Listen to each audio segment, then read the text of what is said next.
Halo semuanya, kami dari kelompok 6 matkul manajemen proyek akan membahas materi chapter 9 yaitu project scheduling, network duration estimation, and critical path. Jadi masuk ke materi pertama yaitu project scheduling. Jadi project scheduling itu sebenarnya adalah proses mengatur kapan dan bagaimana setiap aktivitas dalam proyek dilakukan supaya tujuan proyek bisa tercapai tepat waktu. Jadi kalau sebelumnya kita sudah punya tujuan proyek dan pekerjaan dari WBS, di setiap tahap ini mulai menyusun urutan dan timelinenya. Kenapa sih project scheduling itu penting? Karena project itu punya batas waktu. Jadi kita tuh harus tahu mana yang harus dikerjakan duluan, mana yang bisa dikerjakan bersamaan, dan berapa lama setiap aktivitas itu butuh waktu. Intinya, project scheduling itu mengubah rencana proyek jadi sesuatu yang lebih konkret, yaitu dalam bentuk jadwal waktu, urutan aktivitas, dan hubungan antar tugas. Di sini muncul konsep linked activities, yang artinya setiap aktivitas itu saling berhubungan. Ada yang harus dikerjakan dulu sebelum lanjut ke tahap berikutnya. Sebagai contoh tuh kayak misalnya kita punya tugas paper, kan kita tentuin topiknya dulu, researchnya dulu, lalu tulis draft, habis itu diedit buat presentasinya, lalu ada final draft, lalu kita presentasi dan urutannya selesai. Nah itu kan nggak bisa asal urut aja. Kayak contoh tuh nggak mungkin research tuh sebelum ada sebelum topik pembahasan, dan juga tuh kayak nggak mungkin presentasi tapi draftnya belum selesai. Makanya kita tuh perlu tahu urutan yang logik atau sequential logic. Dan juga ada di project scheduling ini ada istilah yang namanya preceding and subsequent activities. Nah, kalau misalnya preceding activities itu aktivitas yang harus dilakukan duluan. Kalau misalnya subsequent activities adalah aktivitas yang dapat dilakukan setelahnya. Sebagai contoh, kalau misalnya identify topic itu tuh preceding, kalau misalnya research itu subsequent. Nah, di project scheduling juga ada yang namanya network diagram. Setelah urutan jelas, kita tuh punya yang namanya tuh network diagram. Ini tuh adalah gambaran visual alur pekerjaan proyek dari awal sampai akhir. Nah, ini tuh ada dua jenis. Yang pertama itu adalah serial atau berurutan. Semua tuh dikerjakan satu persatu. Yang kedua itu ada non-serial atau paralel. Jadi beberapa aktivitas bisa dikerjakan secara berbarengan. Sebagai contoh, sambil satu tim ngerjain paper, atau tim lain tuh bisa mulai bikin presentasi. Kenapa begitu? Ini tuh bikin proyek jadi lebih cepat selesainya. Lalu kenapa sih networking itu penting? Karena dapat membantu kita melihat hubungan antar tugas, terus juga bagi kerja sama tim dengan jelas, terus juga atur penggunaan research atau kayak mengatur orang atau mengatur waktunya, lalu tahu aktivitas mana yang paling penting, dan juga memikirkan kapan sih proyek itu selesai. Jadi kesimpulannya, project scheduling itu tuh bukan hanya jadwal, namun menentukan urutan kerja, menghubungkan semua aktivitas, dan memastikan proyek itu selesai tepat waktu. Kalau misalnya schedulingnya bagus, proyek juga jadi lebih terarah, efisien, dan minim kesalahan. Oke, sekarang saya akan menjelaskan bagaimana itu case scheduling terminologi. Jadi setiap profesi punya istilah khasnya sendiri. Begitu juga dalam project scheduling. Yang berikut saya akan menjelaskan adalah istilah-istilah kunci yang harus dipahami. Yang pertama ada konsep dasar dan pekerjaan. Ada scope, yaitu keseluruhan isi pekerjaan dan produk akhir, mencakup semua aktivitas, sumber daya yang dipakai, dan standar kualitas. Yang kedua ada work breakdown, struktur atau WBS, itu pohon keluarga, tugasnya yang memecah seluruh pekerjaan proyek secara hierarkis dari level besar level paling detail. Yang ketiga ada work page. Jadi unit kerja terkecil di dasar WBS sudah punya estimasi durasi dan biaya, sering juga disebut task atau activity. Terus selanjutnya ada komponen diagram jaringan. Jadi project network diagram atau PND itu gambar skematis yang menunjukkan hubungan logis antara aktivitas proyek. Ada path, rangkaian aktivitas yang dihubungkan oleh logika jaringan. Ada event, titik di mana aktivitas dimulai atau selesai. Umumnya dipakai di metode AOA. Yang selanjutnya ada node. Jadi titik simpul dalam jaringan tempat aktivitas terhubung satu sama lain. Jadi selanjutnya ada hubungan antar aktivitas. Jadi ada predecessors. Jadi aktivitas yang harus selesai sebelum aktivitas berikut bisa dimulai. Terus ada suksesor. Jadi aktivitas yang baru bisa dimulai setelah aktivitas pendahulunya selesai. Yang ketiga ada merge activity, aktivitas yang punya dua atau lebih predecessor. Jadi titik di mana beberapa jalur bertemu atau path convergence. Terus selanjutnya ada burst activity. Jadi aktivitas yang punya dua atau lebih suksesor. Jadi titik di mana satu aktivitas bercabang ke banyak jalur atau path divergence. Selanjutnya ada waktu dan jadwal. Jadi ada early start atau IS. Jadi tanggal paling awal sebuah aktivitas bisa dimulai. Terus ada late start atau LS. Jadi tanggal paling lambat aktivitas dimulai tanpa menunda proyek. Terus yang ketiga ada forward pass aktif. Jadi perhitungan dari awal ke akhir untuk menentukan IS dan IF setiap aktivitas. Selanjutnya ada backward pass, jadi perhitungan dari akhir ke awal untuk menentukan LS dan LF. Terus ada float slack gitu, selisih waktu yang menunjukkan berapa lama aktivitas boleh ditunda tanpa mempengaruhi durasi proyek. Rumusnya LS minus IS ES atau LF minus EF. Jadi konsep inti penjadwalan itu terbagi menjadi 4, yaitu critical path. Ada jalur dengan durasi terpanjang dalam proyek. Aktivitas pada jalur ini biasanya punya float sama dengan 0, artinya tidak boleh terlambat sedetik pun. Terus yang kedua ada CPM atau critical path method. Jadi teknik analisis jaringan yang mengasumsikan durasi aktivitas sudah pasti deterministik, cocok untuk industri konstruksi. Yang ketiga ada PRT, jadi program evaluation and review teknik. Teknik berbasis probabilitas dipakai ketika durasi aktivitas sulit ditentukan, misalnya pada proyek R&D besar. Yang terakhir ada resource limited schedule. Jadi jadwal proyek yang sudah disesuaikan dengan ketersediaan sumber daya yang nyata. Untuk yang terakhir ada dua metode diagram. Jadi apa dua metode diagram ini? Yang pertama ada AOA, jadi activity on a row. Itu anak panah sama dengan aktivitas atau node sama dengan titik kejadian sudah jarang dipakai. Terus yang kedua ada AON, activity on node. Jadi node aktivitas sama dengan aktivitas anak panah sama dengan urutan logis. Jadi ini tuh lebih populer karena cocok dengan software penjadwalan modern. Baik, selanjutnya di sini saya ingin menjelaskan tentang developing a network dalam project management. Kalau kita bicara tentang manajemen proyek, salah satu hal yang paling penting adalah memahami urutan pekerjaan. Karena pada kenyataannya sebuah proyek itu tidak bisa dikerjakan secara acak. Semua itu ada alurnya. Nah, di sini konsep developing a network atau perkembangan network proyek menjadi penting. Sederhananya, developing a network adalah proses menyusun semua aktivitas dalam proyek ke dalam sebuah alur yang logis dan saling terhubung, supaya kita tahu pekerjaan mana yang harus dilakukan dulu, mana yang bisa berjalan bersamaan, dan mana yang harus menunggu. Nah, di sini ada metode yang digunakan.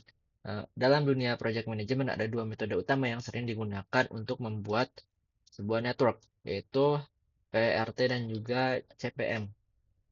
PRT itu biasanya digunakan kalau durasi pekerjaan itu masih belum pasti, misalnya proyek penelitian atau proyek yang inovasi-inovasi. Sedangkan CPM digunakan kalau durasinya sudah lebih jelas, seperti proyek konstruksi. Walaupun berbeda, sekarang keduanya itu sering digabung karena pada dasarnya tujuannya itu sama, yaitu membantu kita memahami alur proyek. Di sini ada aturan-aturan dasar sebelum membuat network diagram. Yang pertama ada aktivitas harus memiliki urutan yang jelas atau precedence. Yang kedua, diagram biasanya digambarkan dari kiri ke kanan. Kemudian ada aktivitas tidak bisa dimulai sebelum aktivitas sebelumnya selesai. Terus ada setiap aktivitas harus memiliki identitas unik dan juga tidak boleh ada loop atau pengulangan siklus. Idealnya hanya ada satu titik awal dan satu titik akhir dalam sebuah proyek. Di sini saya ingin menjelaskan tentang jenis-jenis hubungan aktivitas. Nah, yang paling penting dalam network itu sebenarnya adalah hubungan antar aktivitasnya. Yang pertama ada serial activities. Ini adalah hubungan yang paling sederhana, yaitu satu aktivitas harus selesai dulu, baru aktivitas berikutnya bisa dimulai. Yang kedua ada concurrent activities, yaitu aktivitas yang bisa dilakukan secara bersamaan. Misalnya setelah riset selesai, kamu bisa sekaligus memulai nulis laporan dan bikin slide presentasi. Ini juga disebut aktivitas paralel. Ya, jadi kamu harus punya sumber daya yang cukup. Yang ketiga ada merge activities, yaitu ketika suatu aktivitas menunggu beberapa aktivitas lain agar selesai. Contohnya, saya tidak bisa presentasi kalau laporan dan juga slide-nya belum selesai. Jadi aktivitas ini baru bisa dimulai kalau semuanya udah beres. Yang keempat ada burst activities. Ini kebalikannya dari merge activities, yaitu satu aktivitas selesai, lalu langsung membuka beberapa aktivitas sekaligus. Misalnya setelah kontrak disetujui, tim bisa langsung memulai desain, riset, analisis secara bersamaan. Jadi ketika satu selesai, maka semua yang lain bisa dimulai.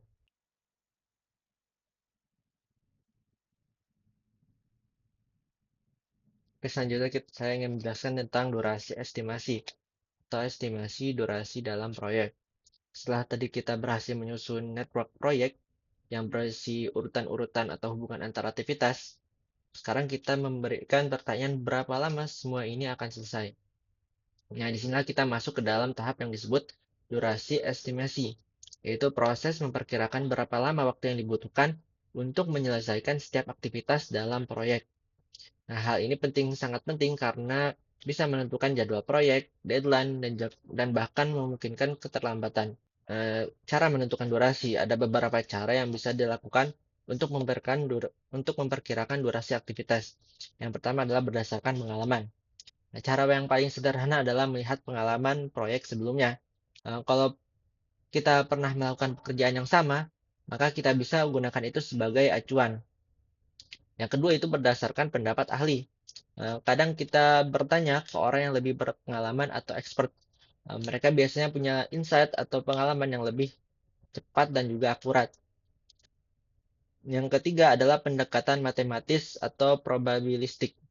Nah, ini yang paling rumit. Karena daripada menebak satu angka, kita justru menggunakan 3 kemungkinan waktu. Yang pertama adalah waktu paling cepat atau optimistik, waktu paling mungkin atau most likely. Yang ketiga adalah waktu yang paling lama atau pesimistik. Dengan 3 nilai ini, kita bisa mendapatkan estimasi yang lebih realistis. Nah, kenapa harus pakai 3 estimasi? Karena dalam dunia nyata, pekerjaan itu tidak selalu berjalan sesuai rencana. Kadang semuanya lancar, itu kondisi optimistik. Kadang juga ada masalah, itu juga kondisi pesimis. Tapi kadang juga ada di tengah-tengah. Jadi daripada terlalu optimis ataupun pesimis, kita ambil pendekatan yang lebih seimbang. Selanjutnya, cara menghitung estimasi waktu. Dari 3 nilai tadi, pesimis, yang di most likely dan juga pesimistik, kita bisa menghitung waktu estimasi dengan rumus, yaitu optimistik ditambah 4 dikali most likely ditambah pesimistik dibagi 6. Jadi rumus ini memberikan bobot yang lebih besar pada kondisi yang paling mungkin karena itu yang paling realistis. Jadi hasilnya disebut sebagai expected time atau waktu yang diperkirakan paling masuk akal. Selanjutnya kita masuk ke constructing the critical path. Nah, jadi dalam sebuah proyek ada banyak aktivitas yang harus kita susun dalam sebuah jaringan. Untuk menemukan jalur kritis, kita pakai 2 jurus. Yang pertama yaitu forward pass. Forward pass itu kita menghitung maju buat tahu kapan waktu yang paling cepat tugas bisa selesai. Kalau ada dua tugas ketemu di satu titik, kita bisa ambil waktu yang paling lama. Nah, yang kedua yaitu backward pass. Jadi di sini kita hitung mundur buat tahu batas waktu paling telat supaya nggak ngerusak jadwal. Nah, di sini kita bisa cari nilai yang paling kecil. Jalur yang total durasinya paling panjang dan gak punya waktu santai alias slack-nya 0, itulah yang kita sebut critical path. Dan jalur ini tidak boleh telat. Lalu part selanjutnya yaitu slack and probability. Nah, ada yang namanya activity float atau slack. Ini adalah nafas buat tugas-tugas yang tidak kritis. Di sini kalian bisa menunda tugas ini tanpa bikin satu proyek telat. Nah, misalkan ada bos yang nanya berapa persen peluang proyek ini kelar dalam 32 minggu, di sini kita bisa memainkan statistik. Kita bisa hitung variasinya dan cari Z-score-nya. Jadi kita nggak cuma pakai perasaan, tapi juga pakai data probabilitas. Lalu part yang ketiga yaitu tips untuk mempercepat proyek. Di sini kita bisa pakai laddering, yaitu bikin tugas yang tadinya antri jadi tumpang tindih secara cerdas. Atau cari aktivitas di jalur kritis dan coba perpendek durasinya. Mungkin dengan tambah sumber daya atau lembur. Intinya, sebagai manajemen bisnis, memahami jalur kritis itu krusial supaya kita tahu mana tugas yang harus dilihat setiap hari dan mana yang bisa lebih fleksibel. Itu tadi sekilas tentang constructing the critical path. Oke, jadi di sini saya akan mereview sedikit tentang case. Jadi, Cabin House adalah rumah bersejarah seberat 200 ton yang dibangun tahun 1885 di Winter Park, Florida. Jadi rumah ini sempat akan dihancurkan, namun para pelestari sejarah berhasil menyelamatkan dengan memindahkan menyeberangi Danau Osceola ke lokasi baru di samping Albin Polasek Museum. Jadi karena beban rumah yang sangat berat dan lahan tujuan sempit, rumah harus dipotong menjadi dua bagian, dipindahkan secara bergantian menggunakan birch atau tonggang besar berukuran 40 kali 60 kaki. Kontraktor utamanya, Frank Rock, menggambarkan dirinya seperti konduktor orkestra. Banyak bagian yang bergerak dan saling bergantung sehingga harus dipecah menjadi tugas-tugas kecil yang disusun dalam urutan logis. Tahapan utamanya meliputi perakitan birch dari potongan-potongan kecil, pemotongan rumah, pembangunan rem di kedua sisi danau, penyeberangan dengan dua perahu motor, serta penarikan rumah ke lokasi akhir menggunakan winch dan tow truck. Jadi, kesimpulannya, kasus Cabin House ini menunjukkan bahwa konsep project scheduling bukan sekedar teori, melainkan alat nyata yang membuat proyek mustahil seberat 200 ton bisa menyeberangi danau dengan aman. Nah, selanjutnya jawaban untuk pertanyaan nomor 4. Jadi berdasarkan penjelasan dari Frank Rourke, aktivitas proyek dimulai dari perencanaan dan analisis struktur rumah A, lalu dilanjutkan dengan pemotongan rumah menjadi dua bagian B. Secara paralel dilakukan persiapan birch C, serta penyiapan lokasi seperti rem dan pemindahan hambatan D. Setelah birch siap, birch dibawa ke lokasi E dan rem dipasang untuk menaikkan rumah ke birch F. Selanjutnya, bagian rumah dipindahkan ke birch G dan diseberangkan ke sisi danau tujuan H. Di lokasi tujuan, disiapkan rem kedua I, lalu rumah ditarik ke posisi akhir menggunakan alat berat J. Dan terakhir, kedua bagian disatukan kembali K. Semua aktivitas saling bergantung dan harus dilakukan secara berurutan maupun paralel agar proyek berjalan dengan lancar. Ya, di sini saya ingin menjawab pertanyaan nomor 2, yaitu construct an AON network diagram for the activities required to complete the Copen House move. We should to visualize the interdependency of the work task and to follow network diagramming convention. Bisa dilihat untuk menyusun diagram jaringan AON atau Activity on Node bagi proyek pemindahan rumah Kapen, kita perlu membedah tag tersebut menjadi aktivitas-aktivitas yang terukur dan menentukan ketergantungan antar tugas atau predecessor. Berikut ini ada beberapa aktivitas diagram yang saya buat. Yang pertama, untuk tas A ada rakit tongkrang, untuk B ada mobilisasi tongkrang, C adalah bangun rem, D adalah potong rumah, E muat bagian 1, F penyeberangan 1, G clearing lokasi, H racking rem, I bongkar dan winch, J reposisi tongkang, K muat bagian, L penyeberangan 2, M bongkar dan winch 2, N rekonstruksi rumah, dan O retrosit B. Nah, bisa dilihat juga di setiap kode-kode atau ID-ID tersebut ada beberapa predecessor yang harus dipenuhi sebelum melakukan sebuah aktivitas-aktivitas selanjutnya. Bisa dilihat di sini. Oke, selanjutnya bisa dilihat ini adalah beberapa networking yang saya buat dari pemindahan Kevin host di atas. Bisa dilihat di sini untuk entry mulainya ada reg A, D, dan juga G. Untuk kembali menjadi persyaratan E atau muat bagian, dan F penyeberangan, yang kemudian juga akan menjadi persyaratan untuk J reposisi, H ranking rem, dan juga M bongkar winch, I, L, dan juga kemudian baru finalisasi yaitu N rekonstruksi rumah, dan O retrorasi side B. Di sini saya ingin menjelaskan konvensi diagram ya. Yang pertama iterasi atau looping. Karena di rumah dipotong menjadi 2, tongkang harus dilakukan perjalanan baik-baik. Aktivitas J reposisi tongkang adalah titik krusial di mana bagian 2 tidak bisa dimuat sebelum bagian 1 selesai diseberangkan. Yang kedua adalah merge activity atau konvergensi, yaitu aktivitas E membutuhkan selesainya persiapan fisik atau rem dan persiapan objek, yaitu potong rumah. Begitu juga dengan H yang tidak bisa dimulai sebelum lokasi tujuan bersih, dan G dan tongkang pertama tiba atau F. Dan ketiga adalah burst activity atau divergensi, yaitu setelah penyeberangan pertama selesai F, tim bisa langsung bekerja paralel, yaitu menyiapkan rank di seberang atau H, dan secara bersamaan mengirim tongkang kembali ke asal atau J. Dengan urutan ini, resiko hambatan atau bottleneck dapat diminimalisir, memastikan tow truck tidak menunggu tanpa kepastian di lokasi tujuan. Baik, selanjutnya masuk ke pertanyaan nomor 3, yaitu identify concurrent, merge, and burst activities and explain the impact of convergence upon the project planning process. Jadi dalam case ini terdapat 3 jenis aktivitas utama dalam network project.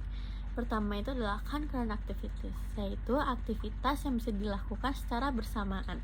Contohnya seperti persiapan barge, persiapan rumah, dan persiapan lokasi tujuan. Yang dampaknya proyek itu bisa lebih cepat selesai tapi membutuhkan koordinasi yang baik. Kedua, burst activities, yaitu satu aktivitas yang setelah selesai langsung memicu beberapa aktivitas lain. Sebagai contoh, setelah perencanaan selesai, tim tuh bisa langsung mulai beberapa pekerjaan sekaligus. Ini tuh meningkatkan efisiensi tapi membutuhkan research yang cukup.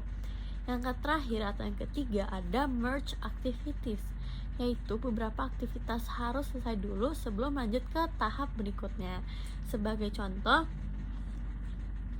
pemindahan rumah baru bisa dilakukan barge, rumah, dan rem semuanya siap. Ini tuh jadi titik kritis karena kalau satu terlambat, seluruh proyek itu dapat tertunda.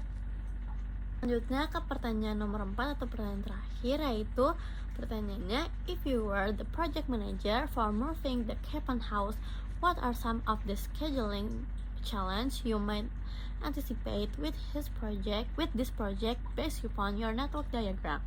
How could you ensure the project success? Jadi dalam proyek ini ada beberapa tantangan utama dalam scheduling. Pertama, kompleksitasnya. Proyek yang tinggi karena banyak aktivitas yang saling bergantung. Kedua, koordinasi antar tim yang cukup sulit karena melibatkan banyak pihak. Dan ketiga, kondisi lapangan yang terbatas dan berisiko seperti pemindahan rumah melalui danau. Jadi untuk memastikan proyek berhasil, beberapa hal yang bisa dilakukan tuh seperti menggunakan network diagram dan menentukan critical path, menyediakan waktu cadangan untuk mengantisipasi keterlambatan, memastikan komunikasi tim berjalan dengan baik, serta menyiapkan manajemen risiko jika terjadi kendala di lapangan. Jadi kunci keberhasilan proyek ini ada pada perencanaan yang matang dan koordinasi yang efektif. Baik, sekian presentasi dari kelompok kami. Jika ada salah kata mohon dimaafkan dan semoga berguna bagi banyak orang. Wassalamualaikum warahmatullahi wabarakatuh.